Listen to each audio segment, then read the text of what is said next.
The Denver Broncos just got a gift from the San Francisco 49ers in the way of a second-round contract. I'm going to explain here in just a little bit what I'm talking about.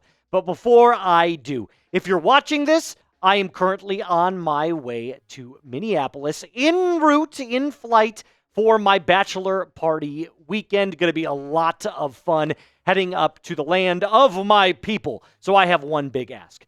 Could I get 30 subs on today's video? If I can come back and we're 30 subs ahead after my bachelor party, I'll be forever grateful. Obviously, you love Broncos content, and I'm here to deliver for you every single day. Now, before I also get into what kind of happened with the San Francisco 49ers, just a little fun tidbit here. Von Miller is expected to sign with the Washington Commanders. He posted on his Instagram. Obviously, Broncos fans were wondering if there was a possibility he could come back for the vet min. He didn't rule that out in the near future, but right now he's heading to D.C. All right, let's talk about it. The second biggest domino for the second-round rookie contracts has officially fallen. Alfred Collins, the number 43 overall selection, agreed to a 4-year, $10.3 million with just over $9 million guaranteed. Sounds good, right? Hey, the first domino has fallen. And at the time of this recording, Shamar Turner, second-round pick for the Chicago Bears, has also signed his second-round rookie contract. So there's two more that have fallen within an hour of each other. And then there was this, and I kind of want to pivot to this because according to Justice Mosqueda, I think is how you pronounce this, he kind of broke down the percentage. It's 88% of that contract for Alfred Collins being fully guaranteed. He believes that this is not good news because now the guaranteed market, or the guaranteed money market, has shifted over 30% from last year. So he believes that this is not a good idea at all and that teams are probably upset. I'm here to push back just a little bit on that because as we get to this new landscape of NFL football, you are going to see second-round picks clamoring for the most amount of guaranteed money. It's going to happen. Will it become eventually that all second-round contracts are fully guaranteed? Yeah, most likely. It's just the landscape that we're living in now with the NFL. But what does it mean for RJ Harvey? I'm sure that's the question that you're asking. Well, there should be an RJ Harvey contract coming very, very shortly. And again, the second question building off of that would be, what kind of percentage does he get in fully guaranteed money? Because if it wasn't a concern, he would have already signed. Right? 2 + 2 = 4. So my guess is, and I came on the show a little bit earlier this week and kind of broke it down, that Harvey is going to get 75% of his contract guaranteed. Fully guaranteed. And he is set to make just over $7 million on his entirety of his rookie contract. Now, obviously, that could change after a couple years if he performs outstanding and then ends up getting an early extension. But it does seem like the drama to this whole second-round rookie thing is coming to an end, which is good because as much as I dislike talking about it, because again, I think we're just kind of pushing the can down the road on the inevitable, all of these guys are going to play, or at least most of them are going to play. It's just kind of like delaying everything because of the guaranteed money situation. I'm glad to see that the dominoes are starting to fall. RJ Harvey should be one of a multitude that are going to come into this next batch and signing their rookie deals, but it does seem like the drama is going to be ending here very shortly. And the rookies have already reported.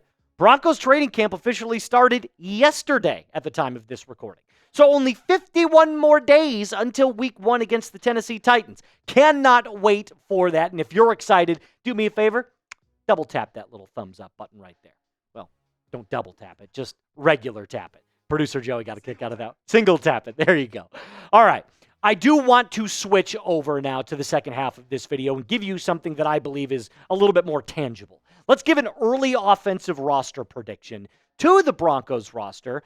Obviously, now that training camp has started, I'll give my way too early starters and I'll give their backups as well. You'll find the defensive video of, the mirror of this video on the defensive side coming out later this weekend. Now, before I do, back by popular demand, the Broncos hoodie. Link is in the description, my friends. You guys wanted it. It's super sleek. I actually bought this myself. I wore it just on the show about a week ago. It is super comfortable, super lightweight, and it's actually kind of stylish as well. So I made it really easy for you. If you go to the second paragraph of the comments and description of today's video, actually just the description of today's video, you will find the link that I've put there for you. Use that link to shop this hoodie specifically, but there's also other great stuff that you can find at Fanatics. Again, this Broncos hoodie, you can find the link in the second paragraph of the description. I will also have it in the comments as well. So I predicted all of the starters and their backups. Again, this seems to be one of those like popular trending videos. I decide to do this officially when the preseason is underway. I don't like doing it in the offseason because there's so many more room for additions and trades and things like that. So I decided to start just now when training camp begins. And I've got the quarterbacks, which should be pretty obvious to you. Bo starting, Jarrett Stidham is the backup. There was a little bit of speculation that the Broncos could end up having 3 quarterbacks on their depth chart. I personally think it'll be Bo Nix and Jarrett Stidham as 1 and 2. I don't think Ehlinger makes the 53. I think he's a practice squad guy, and if there is an injury, fingers crossed, knock on wood, then you would bring Ehlinger up as QB number 2, at least right now. Obviously, that's bound to change as time goes on. Let's move on to the running backs.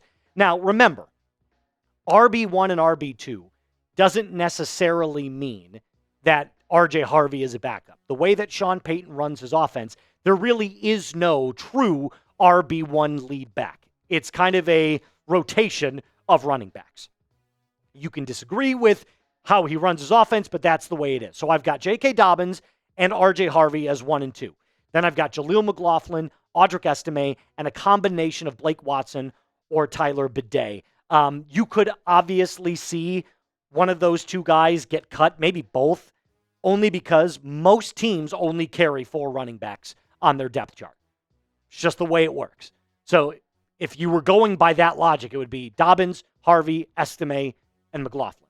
But Bidet also offers some really good and strong pass blocking protection, so there could be an opportunity that he makes the roster as well. Moving on to the wide receivers. My starters are Courtland Sutton, Marvin Mims, and Devon Vele, with Pat Bryant coming off as the 6th man, Troy Franklin kind of the hybrid 6-7, and then Trent Sherfield, who I believe has kind of earned his spot on the Broncos backup. This could be a 5-wide scenario where Sherfield comes in, but for the most part, you're going to see a combination of those 5 guys that I listed before: Sutton, Mims, Vele, Franklin, and Pat Bryant, which, again, those 5, really excited to see where they're going to be coming through here in 2025, considering they're all really young outside of Courtland Sutton. So I'm really, really looking forward to which guy will end up taking his next step here in 2025. Let's move on to the tight ends. Evan Ingram, obviously, brought him in, 2-year contract. He's going to be your tight end 1. And then the backups are as followed: Adam Troutman, Lucas Kroll. And I do think Caleb Lohner sneaks his way onto the 53-man roster, although I don't know how much playing time he'll get his rookie year. We've made multiple notes on this channel that he's a player with freakish athleticism, but the skill set to play in the NFL is severely lacking right now. That's why they took him in the 7th round. He's a developmental piece. It could be that he ends up not making the 53 and that they put him on the practice squad. There's a lot to be seen. I do think with his skill set and his athleticism, with his athleticism being his main contribution to the team, I think he ends up finding his way onto the 53-man roster and ends up getting a couple of plays here and there, especially in the red zone, where he shined last year for the University of Utah.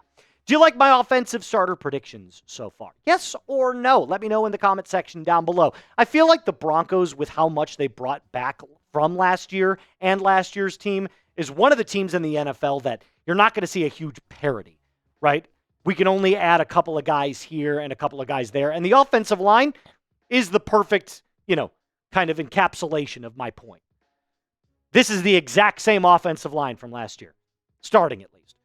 Garett Bolles, Ben Powers, Luke Wattenberg, Quinn Meinerz, and Mike McGlinchy rounding out your top starters on the offensive line. And it is going to be a very, very good offensive line. It was rated by Sharp Analytics as the number 2 offensive line in the NFL, only behind the Philadelphia Eagles at number 1, which I think is very fair considering how good the Eagles' offensive line is, especially with the tush push. I don't think you'll see very much of that from the Broncos this year, but this is a very, very good offensive line, highlighted by probably the best one, which is Quinn Meinerz at right guard. Next week, by the way, before we end today's episode, we'll have full Broncos training camp coverage just for you. So the rookies have reported on Tuesday of this coming week, which I believe is July 22nd. The veterans will also show up, and that's when we'll start to get even more and more updates from Broncos training camp, especially as the fans are able to start going in and buying tickets to go view Broncos training camp as well. That will do it for us on today's episode. Have a wonderful weekend. I know I will in Minnesota. And make sure that if you haven't liked the video, make sure you do that. Subscribe to the channel. And as always, be cool.